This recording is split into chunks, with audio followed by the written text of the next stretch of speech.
இன்னைக்கு சுண்டைக்காய் மோர் பண்ண போறோம். அதுக்கு தோட்டத்துல சுண்டைக்காய், கருவேப்பிலை, மிளகாய் எல்லாம் ஆஞ்சிக்கலாம்.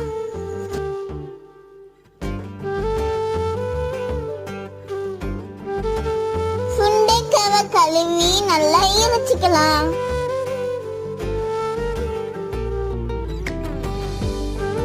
சுண்டைக்காவை கொஞ்ச நேரம் மோர்ல ஊற போட்டுக்கலாம். ஒரு ஜார்ல கருவேப்பிலை, இஞ்சி, மிளகாய் போட்டுக்கலாம். ஊறின சுண்டைக்காவையும் தயிரையும் போட்டு அது கூட தண்ணி ஊத்தி உப்பெல்லாம் போட்டு அரைச்சிக்கலாம். சூப்பரான சுண்டைக்காய் மோர் ரெடி ஆயிட்டு.